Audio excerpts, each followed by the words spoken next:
حي على الفلاح.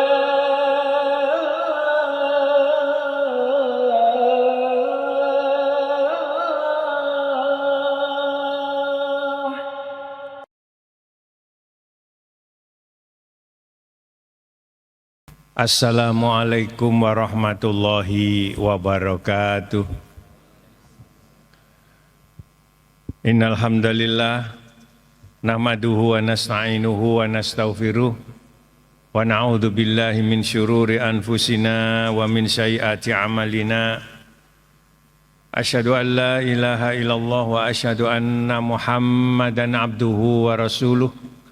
Allahumma sholli wa sallim ala sayyidina Muhammadin wa ala alihi wa ashabihi wa man tabi'ahum bi ihsanin ila yaumiddin. Faqala Allah Ta'ala azza wa jalla fil Qur'anil Karim, a'udzu billahi minasyaitonir rajim. Al-yawma akmaltu lakum dinakum wa atmamtu alaikum ni'mati wa raditu lakumul Islam madina. Wa qala an-nabiy sallallahu alaihi wasallam, al-imanu uryanun wa libasuhu taqwa wa samratuhul ilmu. Para alim, ulama, asatid, murabbi, mubaligh, para kiai, sesepuh, bini sepuh Masjid Al-Falah yang saya hormati, Bapak Ibu jamaah sholat subuh Masjid Al-Falah, muga-muga dipun paringi sehat. Sehat awake, sehat atine, sehat duwike. Alhamdulillah selalu saya mengingatkan, memberitahu bahwa kita ini harus yakin bagian dari orang yang soleh, tapi tidak boleh sombong. Karena bisa mengawali aktivitas di pagi hari dalam kondisi sehat, masih dalam kondisi beriman, dan bisa mengawali pagi dengan sholat subuh berjamaah. Di masjid lagi, ini sebuah prestasi yang luar biasa. Rasulullah menjanjikan bagi kita, man shollal isya'a fi jama'atin faka'annama sholla nisfal lail, wa man shollas subha fi jama'atin faka'annama qoma kullal lail. Hadis ini diriwayatkan oleh Imam Muslim dan Imam Tirmidzi di nomor 656 dan di Sunan Tirmidzi nomor 221. Siapa orangnya, kalau kita terjemah bebas, siapa orangnya yang bisa sholat isya berjamaah, maka bagaikan sholat separuh malam. Dan siapa orangnya yang bisa sholat subuh berjamaah, maka bagaikan sholat semalam suntuk. Kalimat yang di penghujung ketika mengatakan sholat subuh berjamaah, Rasulullah menggunakan kalimat koma, mendirikan. Tapi yang isya itu menggunakan kata sholla. Man shollal isya'a fi jama'atin faka'annama nisfal lail sholla. Diteruskan, wa man shollas subha fi jama'atin faka'annama qoma. Rasul tidak menggunakan kata sholla, tapi qoma kullal lail. Luar biasa hadis ini. Begitu berat orang yang menjalankan sholat subuh. Karena apa? Karena situasi yang pagi enak-enak turu dan seterusnya. Hadirin, saya menggunakan istilah 3G. Istilah ini sebenarnya sudah lama sekali. Bahkan ketika saya menjadi anggota remaja Masjid Al-Falah ini dulu, ketika tahun 1987-an, itu sudah mendengar istilah ini. 3G itu adalah singkatan dari 3G. 3G itu berarti gold, glory, dan gospel. Itu artinya Kalau kita urai dari sejarah sejak awal, negeri ini dijajah banyak negara, Pak. Indonesia ini dijajah oleh Portugis sekitar tahun 1509 sampai 1575. Kemudian dijajah oleh Spanyol 1521 sampai 1529. Kemudian dijajah oleh Belanda sekitar tahun 1602 sampai 1942.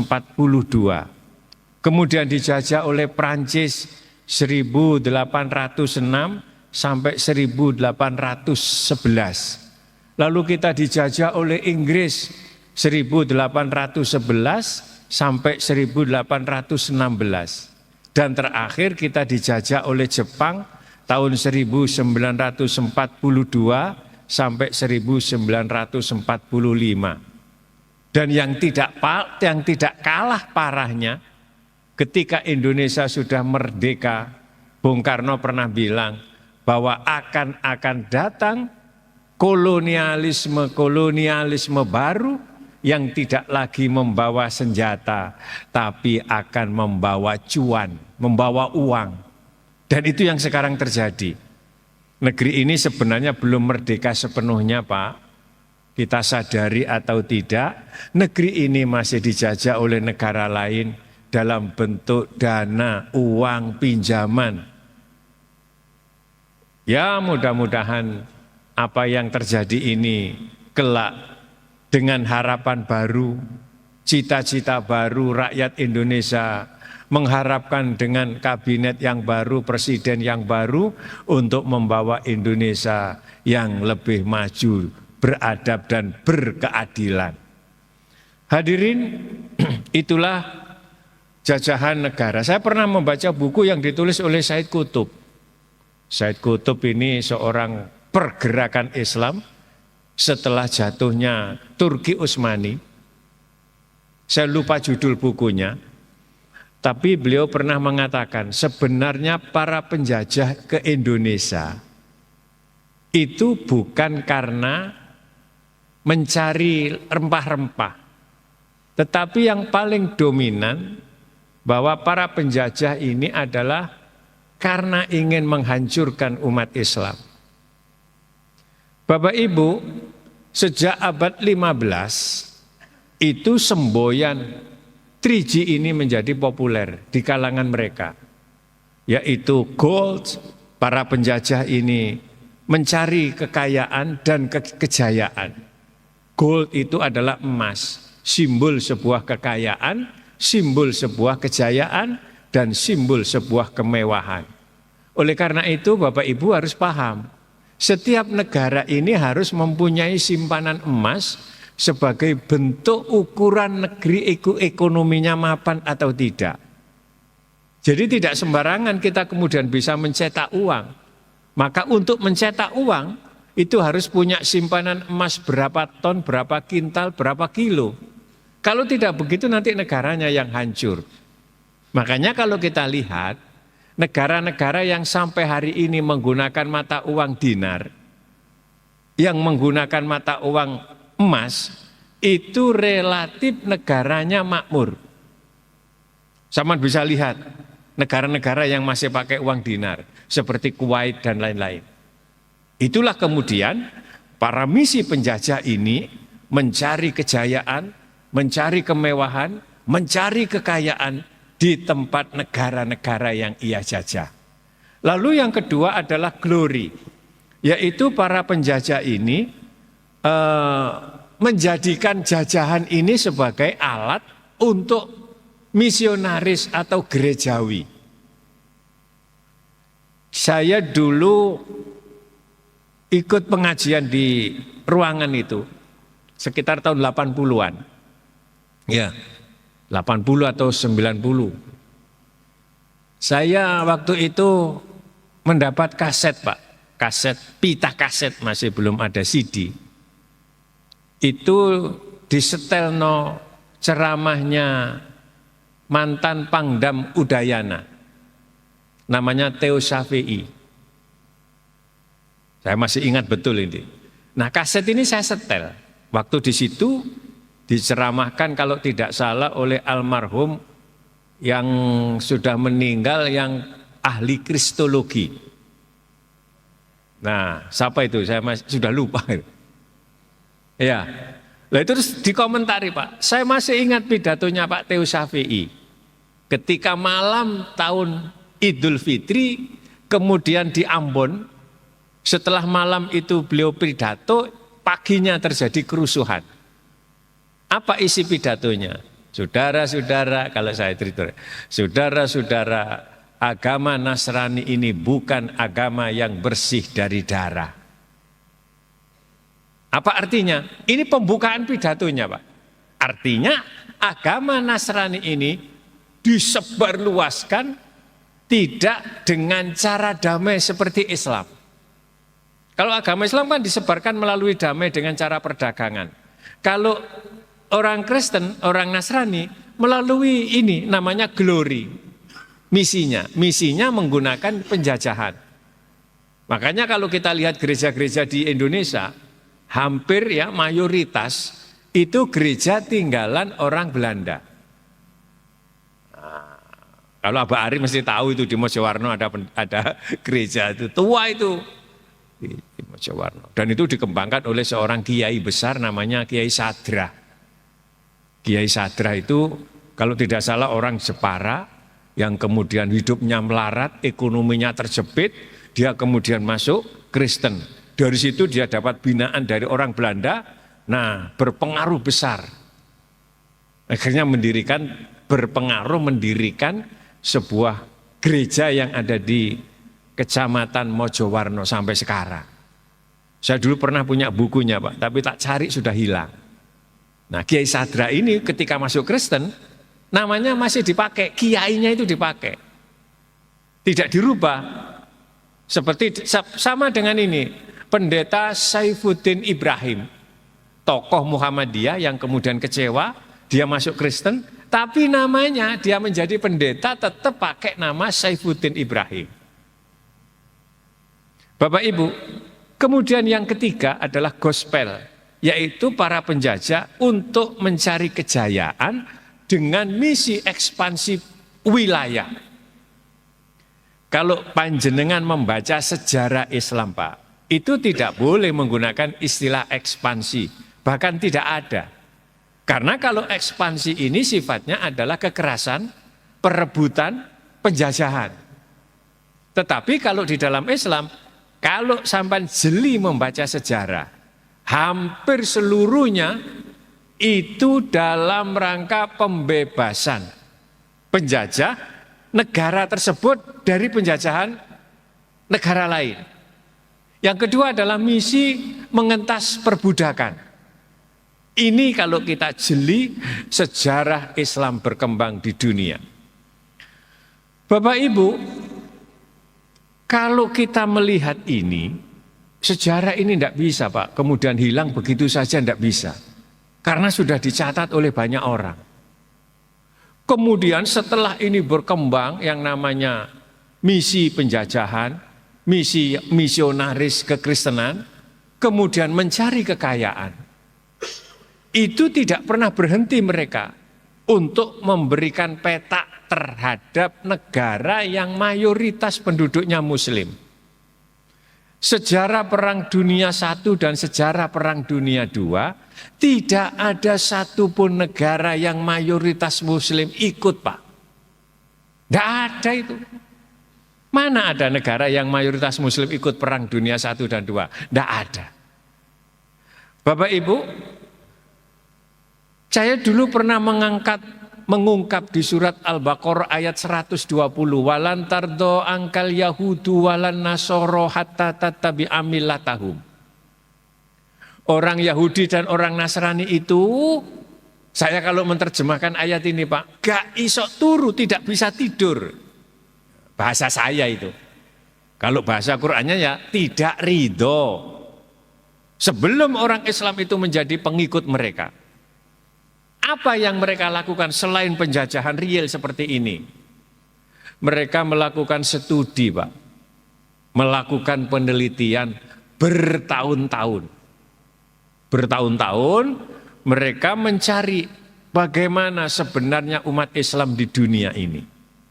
Lalu mereka menemukan 4 kelompok yang mereka temukan. Yang pertama yaitu kelompok yang disebut fundamentalis.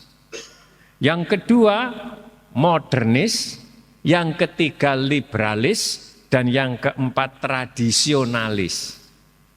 Bapak Ibu, kita harus yakin sampai hari ini dan sampai hari kiamat, Allah mengakui adanya Tuhan selain Dia, tetapi Allah tidak mengizinkan adanya Tuhan selain Dia. Oleh karena itu, walaupun di dunia ini banyak Tuhan, banyak yang dituhankan, tetapi Allah telah menguncinya dengan kalimat La ilaha illallah Muhammadur Rasulullah. Allah memang mengakui adanya agama di dunia. Allah mengizinkan macam-macam agama di dunia. Allah mengakui dan mengizinkan. Tetapi ingat, Allah tidak pernah meridhoi agama selain Islam.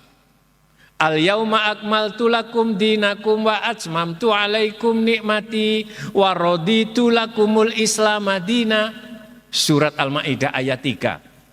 Jadi walaupun Allah itu mengizinkan agama apapun berdiri di muka bumi, tapi Allah tidak akan pernah meridhoi selain Islam. Begitu juga perbuatan kita, Pak. Coba kalau kita lihat ada orang mencuri, ada orang merampok, ada orang membunuh, ada orang kafir, ada orang yang tidak Islam, tidak iman. Mereka juga sehat walafiat, kaya raya. Kenapa? Karena Allah mengizinkan.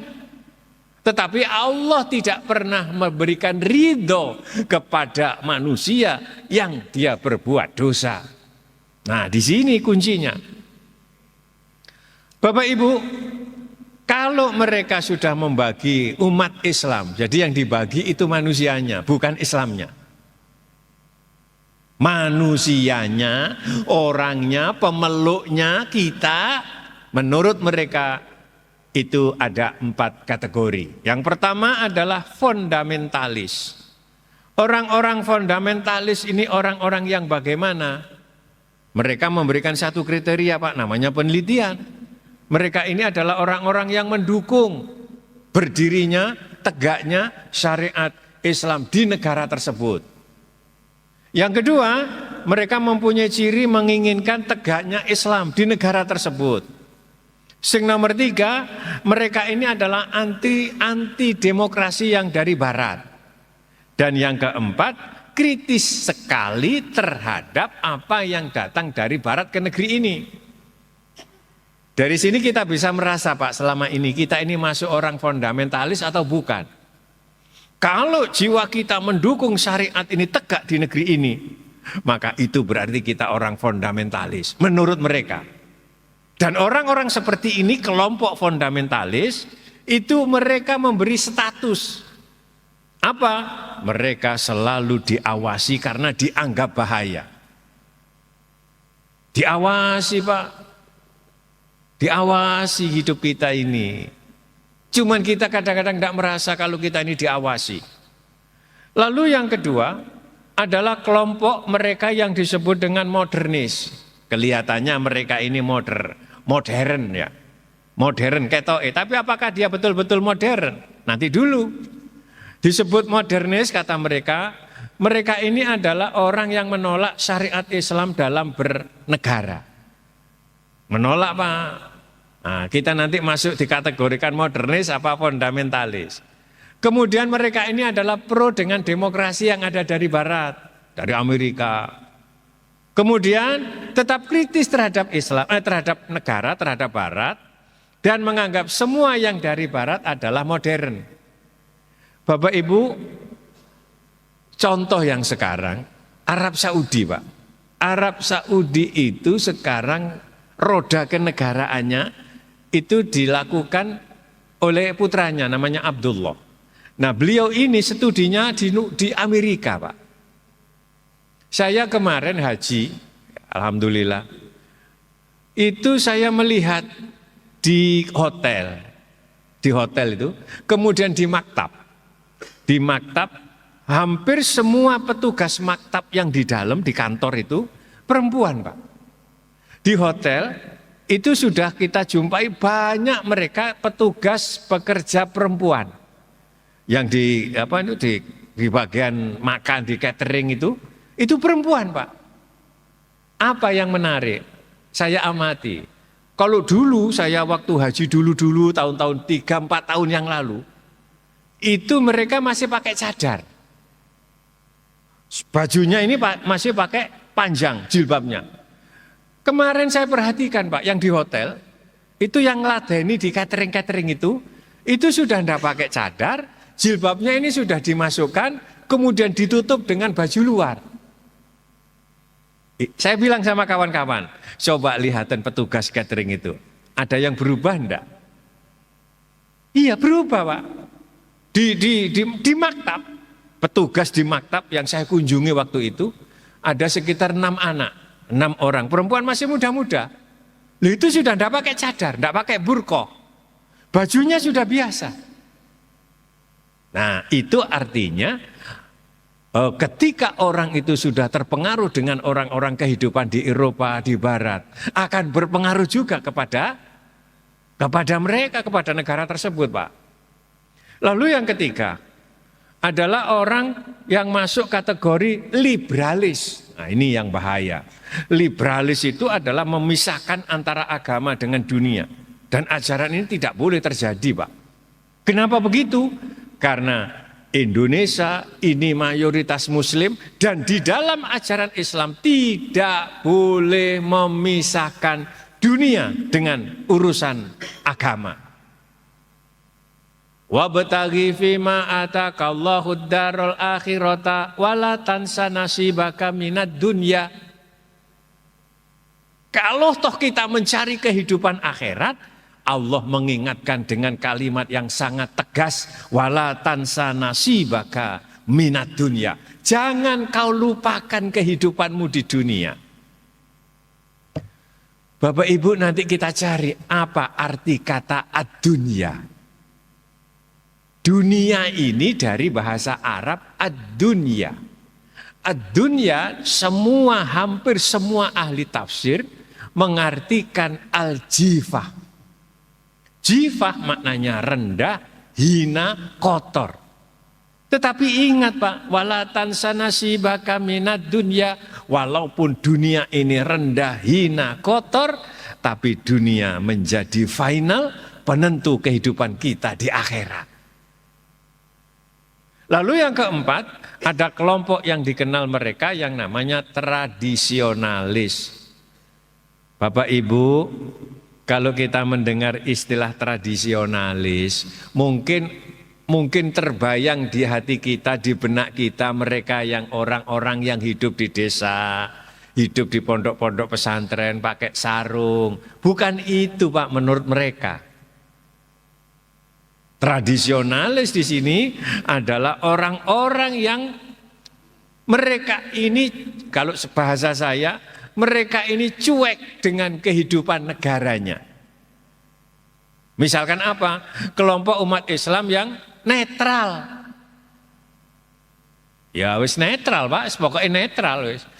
Indonesia misalkan dikuasai wong Islam wis karepmu, dikuasai wong kafir wis karepmu, iki netral. Dikuasai PKI misalkan wis karepmu, dikuasai wong Islam wis karepmu, iki jenenge netral, Pak.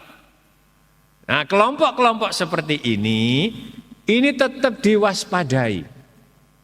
Kalau kelompok fundamentalis diawasi, Pak, karena ini bahaya menurut mereka. Ya, seperti Ustadz Ba'asyir itu masuk fundamentalis, Ali Imron fundamentalis itu masuk penjara semua. Nah, tapi kalau tradisionalis mereka ini netralis. Kalau ceramah, kalau pidato tidak pernah menyinggung politik.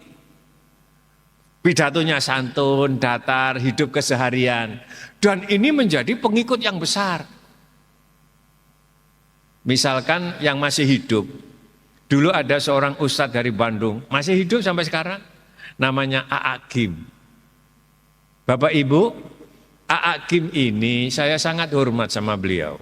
Saya 2 kali sowan kepada beliau. Itu punya, kalau hari Sabtu Minggu waktu itu Pak, itu punya hall kira-kira sebesar Masjid Al-Falah ini. Di depan rumahnya itu. Itu untuk menerima tamu setiap hari Sabtu dan Minggu. Itu kurang lebih jumlahnya antara 3.000 sampai 4.000 orang. Tiap hari Sabtu dan Ahad. Dan saya menyaksikan sendiri. Mayoritas yang datang itu ibu-ibu Pak. Bapak-bapaknya ditaruh di depan. Itu kayak sedikit. Begitu dia menyambut tamu ini Pak, datang dari rumahnya naik sepeda ontel. Kira-kira 200 meter dari rumahnya itu. Terus sambil gonceng istrinya. Istrinya merangkul, Masya Allah. Ibu-ibu melihat siapa yang tidak suka. Wis wonge ganteng, soge, kalau bicara santun, Masya Allah. Dan beliau waktu itu menjadi ikon. Hampir seluruh instansi pemerintah itu dipakai untuk ceramah. Hampir semua televisi menyiarkan ceramah beliau. Karena ini tadi. Gak pernah menyinggung apa-apa, pokoknya urip niku datar. Sampai dan orang ini dikagumi oleh tokoh-tokoh orang-orang Eropa Pak. Apa? Karena tidak pernah menyinggung politik, negara, Islam dan seterusnya. Artinya menyinggung Islam dalam arti untuk bagaimana berkuasa di dunia. Sampai-sampai majalah Time di Amerika itu menjadikan gambar foto di back covernya itu, di covernya itu. Ditulisi The Holy Muslim from Indonesia. Manusia suci dari Indonesia. Karena apa? Karena ia menjadi ikon. Waktu yang bersamaan sebelum itu, orang-orang Eropa, orang-orang Amerika sudah punya misi untuk menjalankan hukum perkawinan itu mengambil dari hukum gereja yang berlaku monogami. Dan sudah masuk Pak ke Indonesia. Sampai ada aturan PP nomor 10 bahwa semua pegawai negeri tidak boleh kawin lebih dari 1. Ini jangan bilang ini enggak ada kaitannya dengan misi orang-orang. Enggak bisa. Sampai hari ini Pak PP 10 belum dicabut. Di saat seperti ini A'agim begitu populer di negeri ini Pak. Jumlah mayoritas muslimnya penduduk terbesar di dunia. Kemudian tiba-tiba dia menikah lagi. Hancur itu program mereka. Ketika saya mendengar A'agim menikah lagi itu, saya ucapkan Alhamdulillah. Kenapa saya bilang begitu Pak? Saya tahu betul bagaimana murid-murid saya mengagumi A'agim Pak. Di mana-mana itu. Di mana-mana. Karena apa kok dia dikagumi oleh para ibu-ibu? Karena dia sosok yang tidak mau menikah lagi. Waktu itu. Begitu sudah menikah lagi Pak. Ibu-ibu pada kecewa. Sampai-sampai foto-foto yang dipasang ono gambari A'agim di Joko dibanting. Iya karena kalau ke sana mereka diajak foto bareng. Dua-dua terus mari dikai jam. Terus macam-macam isinya. Dan itulah ketika beliau menikah lagi, program untuk menjadi hukum gereja di dunia monogami sudah hancur di negeri ini. Walaupun begitu Pak, apakah kita harus membenci orang-orang kafir? Tidak. Walaupun begitu, apakah kemudian kita membenci orang non-muslim? Tidak boleh. Orang Islam sepanjang hidupnya tidak punya musuh. Umat Islam tidak punya sejarah bahwa dia punya musuh. Kalau orang lain memusuhi, itu sejak zaman Rasulullah Muhammad sallallahu alaihi wasallam. Islam menganut asas lakum dinukum waliyadin. Lana a'maluna walakum a'malukum. Selagi dia manusia, maka secara kemanusiaan wajib dihormati. Mudah-mudahan sedikit yang saya sampaikan ini menambah wawasan dan ilmu buat kita.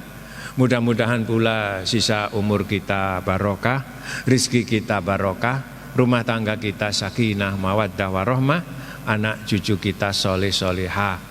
Kalau yang hadir ini ada yang sakit, keluarganya sakit, mudah-mudahan segera sembuh. Ada yang punya cita-cita mulia, Allah segera mengabulkan.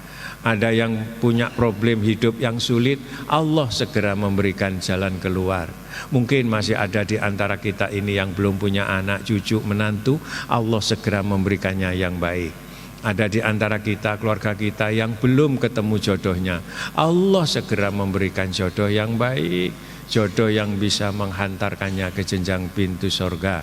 Anak cucu kita yang masih sekolah, kuliah, hidup di pondok pesantren, semoga ilmunya manfaat. Kita semua yang sudah haji tetap mabrur dan bisa kembali. Yang belum haji segera diberi kemampuan Allah untuk bisa ziarah Mekah Madinah di usia yang masih sehat. Allah mencatat kita calon-calon penghuni surga, meninggal dalam keadaan husnul khotimah. Semoga Allah senantiasa membimbing kita dengan Al-Qur'annya, dan Allah menghidupkan Al-Qur'an dalam jantung hati kita. Rabbana atina fid dunya hasanah wa fil akhirati hasanah wa qina adzabannar. Wa sallim radhiyallahu taala amma yasifun wa salamun alal mursalin walhamdulillahi rabbil alamin. Terima kasih, mohon maaf saya tidak membuka dialog, insyaallah lain waktu. Assalamualaikum warahmatullahi wabarakatuh.